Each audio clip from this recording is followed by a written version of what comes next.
Good morning friends. मेरा नाम है नरेंद्र सिंह, GWPC भरतपुर, और हम डिस्कस करने जा रहे हैं basic thermodynamics EE 202 electrical second year का ये सब्जेक्ट्स है।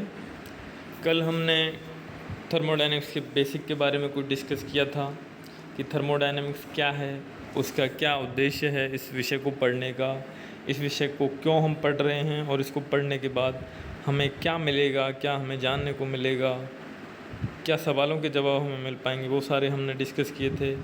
हमने थर्मोडायनेमिक्स की जो विभिन्न परिभाषाएं हैं उनको हमने समझा था। हमने थर्मोडायनेमिक्स में जो सिस्टम होगा, सराउंडिंग होगा और बाउंड्रीज होगी, उनके बारे में डिस्कस किया था। इनको एक बार दोबारा से रिकॉल कर लेते हैं। सिस्टम यूनिवर्स का वो रीजन है, वो पार्ट है, वो हिस्सा है, वो द्रव्यमान है, वो वॉल्यूम है जिसको हम अध्ययन करने जा रहे हैं। जिस भाग में परिवर्तन को हमें अध्ययन करना है कि समय के साथ या टेम्परेचर के साथ या प्रेशर के साथ उसमें क्या परिवर्तन होता है, वो हमें अध्ययन करना है। तो उस पर्टिकुलर रीजन को, स्पेस को हम सिस्टम बोलेंगे। और उसके अलावा यूनिवर्स का पूरा हिस्सा सराउंडिंग कहलाएगा।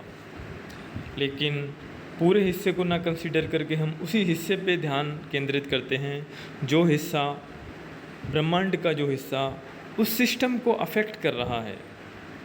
जैसे अगर हम कहें कि एक कमरे की हवा को हम अध्ययन करने जा रहे हैं, तो उस हवा का प्रदूषण स्तर कितना है, उस प्रदूषण स्तर के अध्ययन के लिए हम अगर सराउंडिंग मानेंगे तो ज़्यादा से ज़्यादा उस एक गली, एक मोहल्ला, एक कॉलोनी की हवा को सराउंडिंग मानेंगे, ना कि पूरे विश्व की हवा को उसके लिए सराउंडिंग माना जाएगा। क्योंकि अंटार्कटिका, अमेरिका की हवा का उस हमारे एक पर्टिकुलर कमरे की हवा पर डायरेक्ट कोई भी प्रभाव नहीं पड़ रहा है।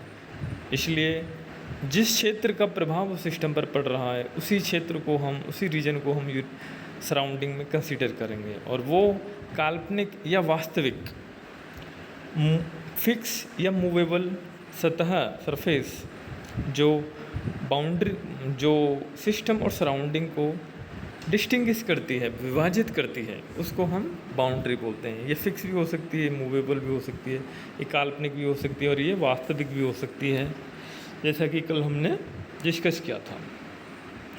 फिर अभी हम डिस्कस करने जा रहे हैं टाइप्स ऑफ सिस्टम, यानी जो सिस्टम हम डिस्कस किए, सिस्टम अर्थात जिस रीजन को, जिस वॉल्यूम या मास को हम अध्ययन करने जा रहे हैं, उसके प्रकार हम देखते हैं। पहला आता है हमारा क्लोज्ड सिस्टम। क्लोज सिस्टम या इसको कंट्रोल मास सिस्टम भी कहते हैं। कंट्रोल मास सिस्टम क्यों कहते हैं, इसको हम अभी आगे जब आप डिस्कस करेंगे तो समझेंगे। जैसे कि इसकी परिभाषा में लिखा हुआ है, close system in which no mass is permitted to cross the system boundary, i.e. We would always consider a system of constant mass. अर्थात एक सिस्टम जिसमें सराउंडिंग के साथ मास या द्रव्यमान का कोई आदान प्रदान नहीं होता है। ऊर्जा का आदान प्रदान केवल ऊष्मा या कार्य के रूप में होता हो, उस सिस्टम को हम क्लोज सिस्टम कहेंगे। और चूंकि यहाँ पे सिस्टम और सराउंडिंग के बीच मास या द्रव्यमान का आदान प्रदान नहीं रहता है, तो उस सिस्टम का मास नियत रहता है। इसलिए इस सिस्टम को हम कंट्रोल मास भी कहते हैं। कंट्रोल मास सिस्टम अर्थात नियत द्रव्यमान सिस्टम भी कह सकते हैं। उदाहरण के लिए, जैसे इसके लिए सिंपल आप समझ सकते हो, जैसे कि एक कुकर है, कुकर के अंदर पानी भरा हुआ है, या सपोज़ करो उसमें पूरी भाप 100 डिग्री पे पूरी भाप बनी हुई है। अब मैं उसको और गर्म करता जा रहा हूँ, तो मैं बाहर से उसमें ऊष्मा का प्रदान कर रहा हूँ, यानी उस भाप जो हमारा सिस्टम है, क्योंकि उस भाप में होने वाले परिवर्तन का हमें अध्ययन करना है, इसलिए वो भाप सिस्टम होगी और कुकर की जो सरफेस है वो बाउंड्री होगी और बाहर का जो भाग है वो सराउंडिंग होगा। तो सराउंडिंग से हम किसी भी सोर्स के थ्रू हम उसको गर्म करते हैं, तो वो उस भाप का दाब, प्रेशर और टेम्परेचर दोनों समय के साथ परिवर्तित होते रहेंगे, लेकिन उसके अंदर का मास चेंज नहीं करने वाले हम।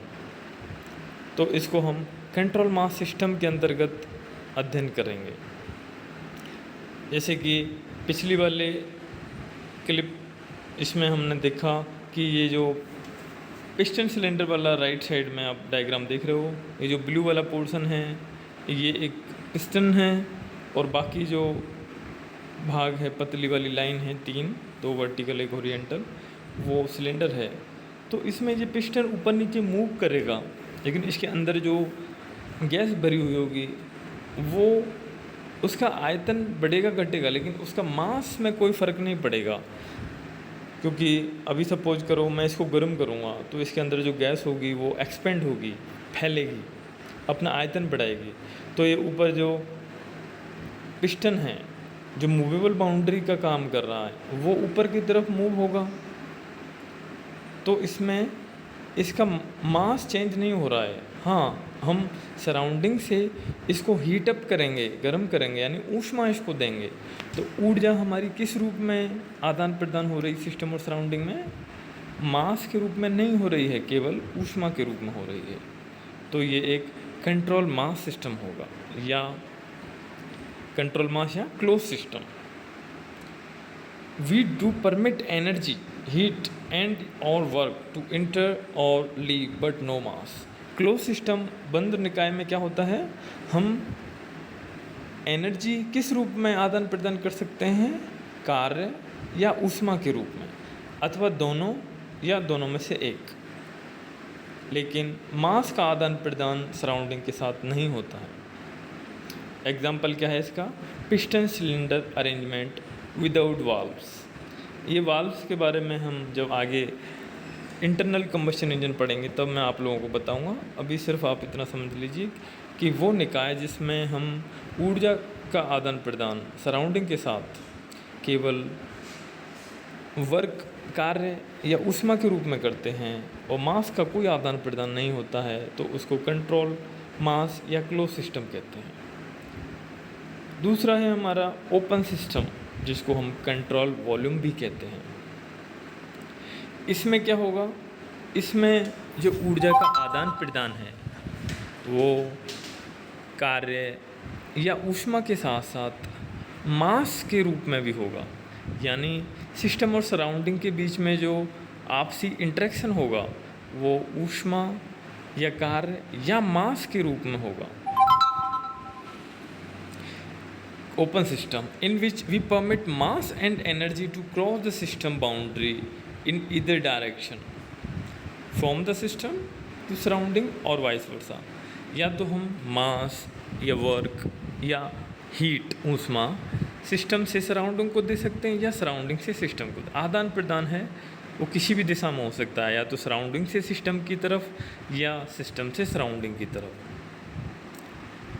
In analyzing open systems, we typically look at a specified region of space and observe what happens at the boundaries of that region।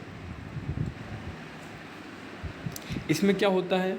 अभी तक हमने जो कंट्रोल मास सिस्टम पढ़ा था, क्लोज सिस्टम, उसमें क्या था कि एक नियत मास को हमने फिक्स कर दिया था, उस नियत द्रव्यमान को, उसमें होने वाले परिवर्तनों को हम अध्ययन करेंगे। लेकिन इसमें क्या होगा, हम स्पेस में या ब्रह्मांड के कोई एक स्पेसिफिक आयतन को फिक्स कर देंगे और उस आयतन के अंतर्गत आने वाले वॉल्यूम या आयतन में जो परिवर्तन होगा, जो समय के साथ प्रेशर, टेम्परेचर या डेंसिटी, वो जो परिवर्तन होगा उसका हम अध्ययन करेंगे। जैसे कि सिंपल एग्जांपल आप समझ सकते हो कि हमारा जो पानी भरने का पंप होता है, जो कि इम्पेलर्स होता है, जो पानी की मोटर जिसको बोलते हैं, मोटर वाला पोर्शन अलग होता है और पंप वाला अलग होता है। तो उसमें क्या होता है, एक तरफ से पानी आ रहा होता है और दूसरी तरफ से पानी जा रहा होता है। तो जिधर से पानी आ रहा होता है उधर की तरफ उसमें दाब कम होता है, और जिधर जा रहा होता है उधर ज़्यादा दाब के साथ जाता है और उनकी वेलोसिटी या कहें गति में भी भिन्नता होती है। तो समय के साथ वो जो हमारा पंप है वो क्या परिवर्तन कर रहा है आने वाले पानी और जाने वाले पानी पर, वो हमें अध्ययन करना है। तो इसके लिए हम एक फिक्स स्पेस को फिक्स करेंगे, ना कि हम कि पर्टिकुलर पानी को लेके उसको हम पकड़ लेंगे। हम बस एक आयतन को फिक्स कर देंगे, उस आयतन में पानी आ रहा है, मतलब एक क्षेत्र में पानी आ रहा है, दूसरी तरफ से जा रहा है, तो उस पर्टिकुलर क्षेत्र में आने वाले पानी और जाने वाले पानी में जो दाब, तापमान या गति या डेंसिटी, घनत्व, विभिन्न प्रकार के जो परिवर्तन आएंगे उनको हम अध्ययन करेंगे। तो ये हमारे ओपन सिस्टम के अंतर्गत आएंगे। क्लोज सिस्टम में क्या था, हमने एक मास या द्रव्यमान को फिक्स कर दिया था, इसमें हम आयतन को फिक्स करेंगे, इसलिए इसको कंट्रोल वॉल्यूम सिस्टम बोलेंगे। The boundaries of a control volume are called control surface. ये जो ओपन सिस्टम की बाउंड्रीज हैं उनको हम कंट्रोल सरफेस बोलते हैं। In nozzle inner surface of nozzle is real part of boundary but entrance and exit are imaginary. जैसे आप राइट साइड का जो डायग्राम बना हुआ है ये क्या है, एक नोजल का डायग्राम है। नोजल जैसे कि आप लोग देखते होंगे, नोजल सिंपली आप समझ सकते हो, जैसे पानी का पाइप होता है तो आगे हम एक कोन टाइप का छोटा पाइप लगा देते हैं जिससे उसकी गति बढ़ जाती है, तो उसको हम नोजल बोलते हैं। जिसमें एंट्री वाला एरिया बड़ा होता है, एग्जिट वाला यानी निकासी वाला एरिया क्षेत्र छोटा होता है, तो वहाँ पे उसकी गति बढ़ जाती है। तो यहाँ पे देख सकते हो, जहाँ से पानी एंट्रेंस कर रहा है वो डॉट डॉट वाली लाइन हमने बनाई, और जहाँ से एग्जिट कर रहा है वो भी डॉट डॉट डॉट बनाई। ये किस लिए बनाई है, क्योंकि हमें जो अध्ययन करना है उस नोजल के इस पर्टिकुलर क्षेत्र को ही हमें अध्ययन करना है। तो हमने ये 4 लाइन की बाउंड्री बनाई है, इसमें से ऊपर की 2 जो बाउंड्री देख रहे हो जो कि उस नोजल की सतह होगी वो वास्तविक है, रियल है, जबकि लेफ़्ट और राइट में जो हमने खींची है बाउंड्री वो एक काल्पनिक बाउंड्री है। वहाँ पे कोई ऐसे कोई दीवार या कोई सरफेस नहीं है, बस जस्ट हमने, चूँकि हमें अध्ययन यहीं तक के पानी का करना है इसलिए हमने वो काल्पनिक बाउंड्री बनाई है, उसको हम इमेजिनरी बाउंड्री बोलेंगे। The mass confined within the boundary may remain constant or may change depending upon the rate in which the matter enters and leaves। जो ये बाउंड्री हैं, कंट्रोल सरफेस हैं, जो ओपन सिस्टम की जो बाउंड्रीज हैं, उनके अंदर उस नियत क्षेत्र के अंतर्गत जो द्रव्यमान है वो समय के साथ है तो बढ़ सकता है या घट सकता है या नियत रह सकता है, कुछ भी रह सकता है। जैसे आपको मैं एग्जांपल बताऊं कि सपोज़ करो एक तरफ से पानी आ रहा है और दूसरी तरफ से जा रहा है, तो पानी के आने की दर, जैसे मोटर पंप में हम कर रहे हैं, पानी के आने की दर और पानी के जाने की दर दोनों बराबर हैं। तो जो पंप है उसमें पानी की मात्रा ना बढ़ रही है ना घट रही है। ऐसा नहीं है कि वो पानी उसमें इकट्ठा होता जा रहा है, बस जितना पानी वो खींच रहा है उतना ही पानी वो दूसरी तरफ सप्लाई कर रहा है, बस उसकी गति भिन्न हो सकती है, घनत्व भी थोड़ा बहुत चेंज हो सकता है, लेकिन पंप में कोई चेंज नहीं आ रहा, तो वहाँ पे हमारा मास द्रव्यमान नियत है। लेकिन इसी का दूसरा हम एग्जांपल देख सकते हैं कि सपोज़ करो एक टैंक है अपने पास, वो टैंक लगा हुआ है इस पंप के नीचे, या फिर हम ये कह सकते हैं कि सपोज़ करो वो पंप थोड़ा सा लीकेज है तो उसमें से पानी टपक रहा है, उस पानी को हम एक्युमुलेट करते जा रहे हैं पंप में ही कहीं रिजर्वायर में, तो क्या होगा, आने वाले पानी की दर और जाने वाले पानी की दर भिन्न होगी, क्योंकि पानी आ रहा है ज़्यादा और जा रहा है कम, और थोड़ा बहुत एक्युमुलेट इकट्ठा होता जा रहा है अपने पास। तो यहाँ पर आने वाले द्रव्यमान या मास की दर और जाने वाले मास की दर भिन्न है। तो ओपन सिस्टम में मास या द्रव्यमान समय के साथ बढ़ सकता है, घट सकता है या नियत रह सकता है। ये आप लेफ़्ट साइड में देख रहे हो, ओपन सिस्टम का सिंबल दिखाया हुआ है। इसमें हीट या वर्क आउट भी हो सकता है, हीट या वर्क इन भी हो सकता है, मास आउट भी हो सकता है, मास इन भी हो सकता है। Most of the engineering devices are open system. जब आप आगे पढ़ोगे तो समझोगे कि जितने भी टरबाइंस हैं इम्पेलर्स हैं, कंप्रेसर्स हैं, पंप्स हैं, वो सभी की सभी ओपन सिस्टम के अंतर्गत ही अध्ययन किए जाते हैं, क्योंकि उसमें हम मास किसी द्रव्यमान को नियत रख के अध्ययन नहीं कर सकते। उसमें हम किसी नियत क्षेत्र को, नियत वॉल्यूम को ही हम फिक्स करके अध्ययन करते हैं कि उस वॉल्यूम में आने वाले द्रव्य लिक्विड या कहें जो भी उसमें आ रहा है मटेरियल, उसका प्रॉपर्टीज़ क्या हैं, और जाने जो निकासी है वहाँ पे उसकी प्रॉपर्टीज़ क्या हैं, उन दोनों में चेंज हम पढ़ते हैं। तो ये हमारे हो गए open system and close system. अभी तीसरा आता है आइसोलेटेड सिस्टम। ओपन सिस्टम में हमारा मास या द्रव्यमान और ऊर्जा या तो कार्य के रूप में या ऊष्मा के रूप में, दोनों चीज़ सिस्टम और सराउंडिंग के बीच एक्सचेंज की जा सकती हैं। क्लोज सिस्टम में केवल एनर्जी ऊष्मा के रूप में या कार्य के रूप में एक्सचेंज हो सकती है, लेकिन मास नहीं हो सकता। आइसोलेटेड सिस्टम में हमारा ना तो मास का एक्सचेंज होता है और ना ही एनर्जी, ना ही कार्य के रूप में, ना ही ऊष्मा के रूप में। सिस्टम और सराउंडिंग के बीच में कोई भी किसी भी प्रकार का इंटरेक्शन या इंटरचेंज नहीं होता है, ना तो मास आदान प्रदान किया जाता है और ना ही ऊष्मा या कार्य का आदान प्रदान किया जाता है। जैसे इसका एग्जांपल है हॉट कॉफ़ी और टी कैप्ड इन ए वेल इंसुलेटेड थर्मोस फ्लास्क। एक थर्मस में आपने चाय या कॉफ़ी भरी हुई है, तो वो एक पर्टिकुलर समय के लिए, थोड़े समय अंतराल के लिए, ऐसा नहीं कि क्योंकि समय के साथ आप 4 दिन बाद देखोगे तो उसका तापमान अवश्य ही कम हो चुका होगा और उसने अपनी हीट या ऊष्मा बाहर हवा को दे दी होगी, लेकिन थोड़े बहुत समय के लिए वो चाय या कॉफ़ी कोई भी हीट या वर्क या मास का आदान प्रदान नहीं करती है सराउंडिंग या कमरे के साथ में, इसलिए उसको हम आइसोलेटेड सिस्टम की तरह एनालिसिस कर सकते हैं फॉर सर्टेन टाइम ओनली। अब आप कहें कि आज रखोगे कल देखेंगे तो उसका थोड़ा क्या काफ़ी टेम्परेचर उसका कम हो चुका होगा, लेकिन आपको 1 घंटे के अंदर नेग्लिजिबल नगण्य ही चेंज आएगा, तो उसको हम मान सकते हैं कि उसके तापमान में, उसकी प्रॉपर्टीज़ में उसकी कुछ चेंज नहीं आया, उसने कोई भी हीट या कार्य का आदान प्रदान नहीं किया है हवा के साथ, कमरे की हवा के साथ।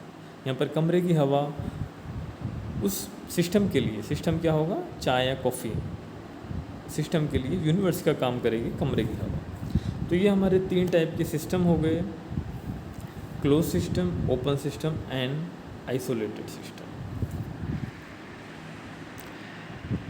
अभी ये हैं हमारी 2 टाइप की अप्रोच हैं, माइक्रोस्कोपिक वर्सेस मैक्रोस्कोपिक अप्रोच। ये किस चीज़ की अप्रोच हैं? किसी भी चीज़ को अध्ययन करने के लिए हमें एक तरीका अपनाना पड़ता है, अप्रोच अपनानी पड़ती है कि उस चीज़ को हम कैसे आप स्टडी करेंगे।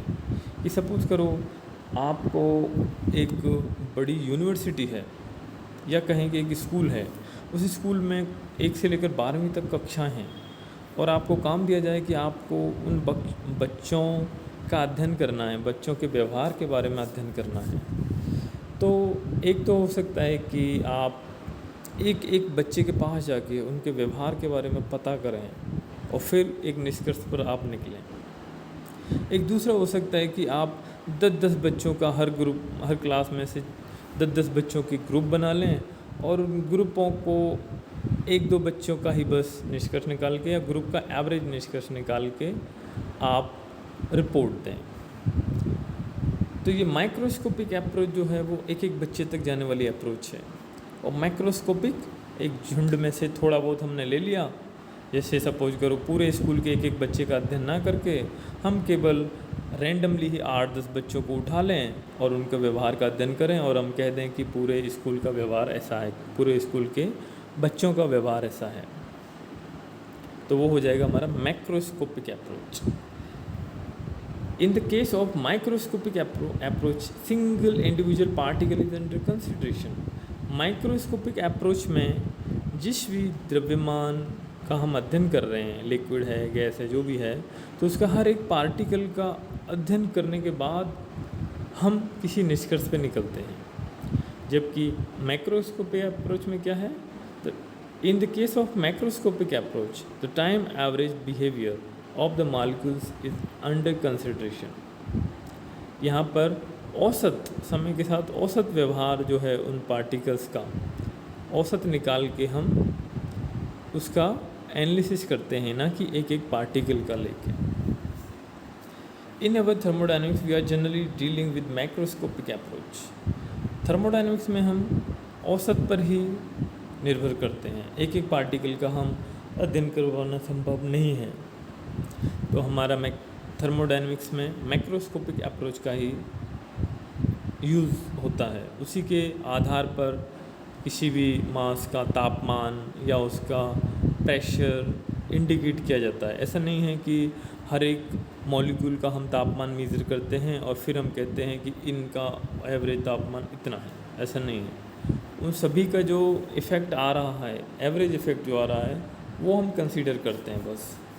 जैसे लिक्विड में हमने टेम्परेचर मेजर करना है, सपोज करो एक गिलास दूध से भरा उसका टेम्परेचर मेजर करना है, तो उसमें हम थर्मोमीटर डालेंगे। तो थर्मोमीटर से जो दूध के मॉलिक्यूल्स टच में हैं और जो टेम्परेचर वो दे रहे हैं, उसी को हम मान लेंगे कि वो सारे दूध का टेम्परेचर वही है, ना कि हम दूध के हर एक मॉलिक्यूल का टेम्परेचर मेजर करेंगे। तो ये हमारा माइक्रोस्कोपिक वर्सेस मैक्रोस्कोपिक अप्रोच। तो आज के लिए इतना ही बच्चों, कल हम नेक्स्ट टॉपिक कंटिन्यू करेंगे, थर्मोडायनामिक प्रॉपर्टी।